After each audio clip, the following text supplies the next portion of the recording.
Voilà, page 105, maintenant la manche gigot. J'ai utilisé donc la manche qui s'emboîte avec le corsage qu'on en a fait tout à l'heure. Et ici, on va déjà préparer les sections. Alors, pour préparer les sections, bon, vous avez toutes les explications ici en page 105. Et moi, je vous fais ici. Alors, 20,5. Alors, 20,5 divisé par 3, parce que c'est des tiers, ça nous fait 6,8. Donc ici, 6,8. 6,8 et 6,8. Extra. La même chose ici. 6,8. 6,8. Et j'ai bien mis 6,8. Et là maintenant, il faut juste relier ces deux points avec une règle et me mettre un petit trait ici sur le droit fil.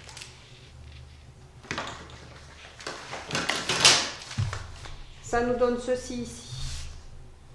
Maintenant, pour préparer ici ma section, je dois, par rapport à ce point, remonter de 4 cm. Voilà. 4. Et ça, on est ici. La première section.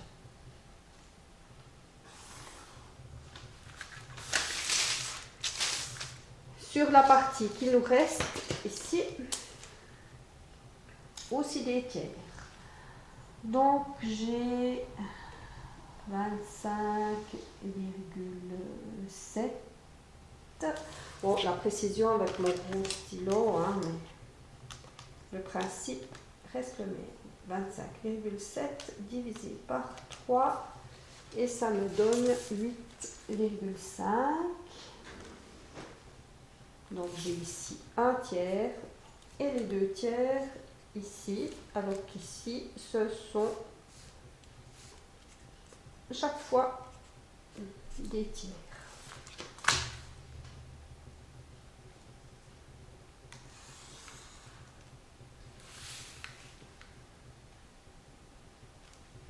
Voilà, une section.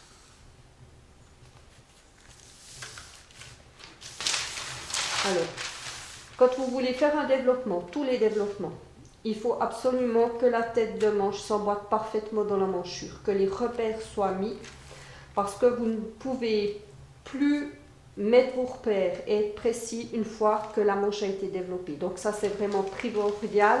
Quelle que soit la forme de votre manche, vous l'emboîtez déjà, tête de manche en manchure avec repères, et ensuite, vous pouvez travailler à l'intérieur. Ici, vous irez couper ici, ici, ici, là, et ici, le long, jusque là. Je numérote mes parties. 1, 2, 3, 4 et 5. La cinquième restant ici en entier. Voilà.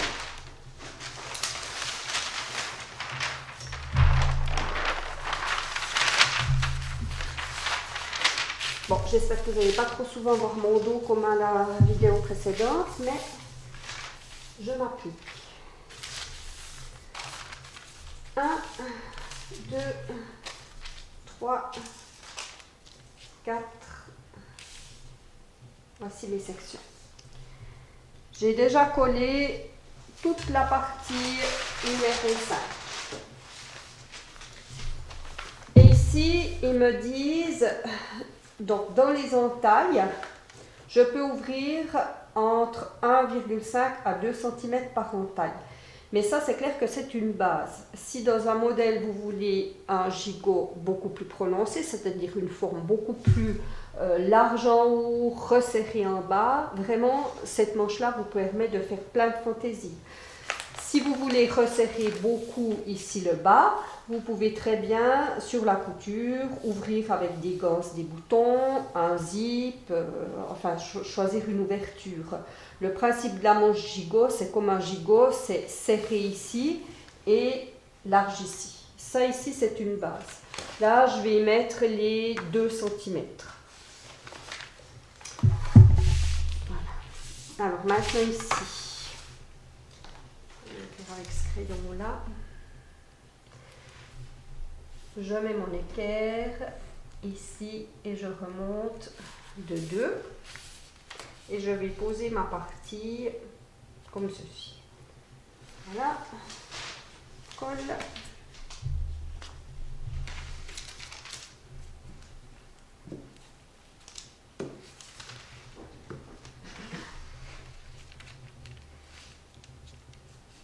Alors ici ça doit être très précis. Et là ça arrive où ça arrive. Voilà. Hop. 2. Et amusez-vous, faites plus grand. Voilà, il y a vraiment beaucoup de possibilités aussi avec cette manche. Hop là.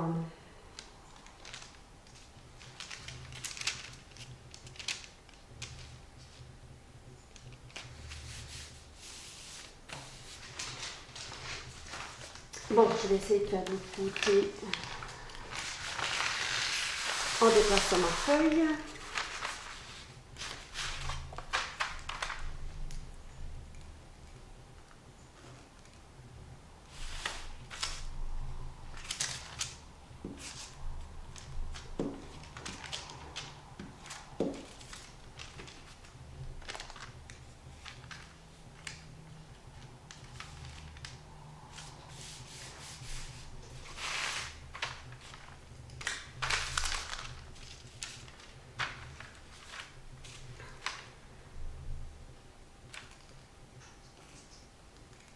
Vous allez bien, ça suit.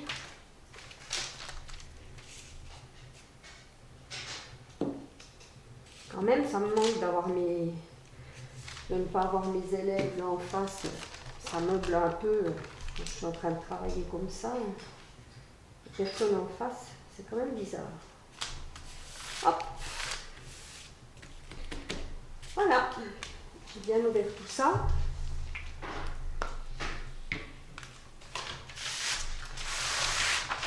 Maintenant, je vais relier la hauteur ici, aussi plutôt au crayon, parce que ça c'est une ligne de construction. Et ici, bon, dans ce livre, en pointillé, en fait, il vous marque la manche de base. Et ensuite ici, ce que ça donne quand les sections ici sont ouvertes. Et l'écart ici qu'on peut redonner.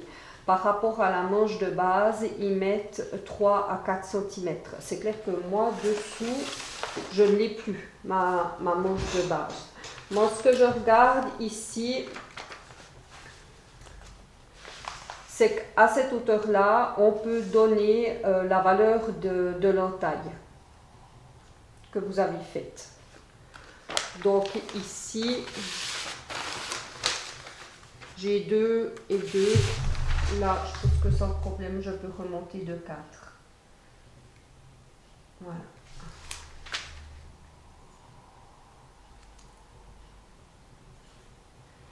Je mets ma partie plate de 2 cm de chaque côté de mon droit fil.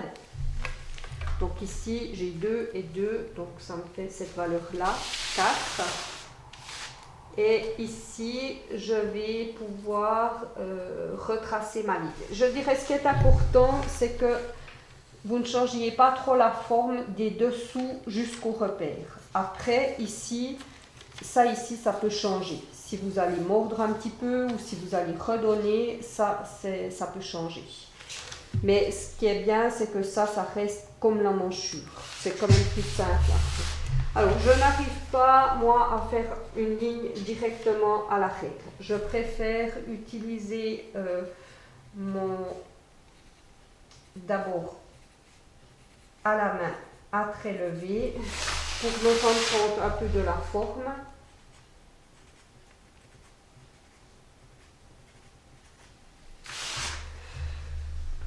Bon, je vais déjà regarder comme ça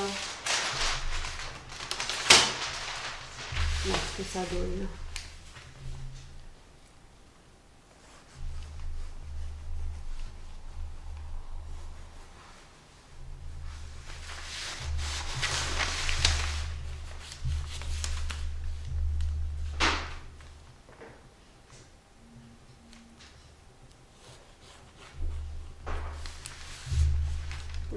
Non, j'aime mieux l'autre trait quand même.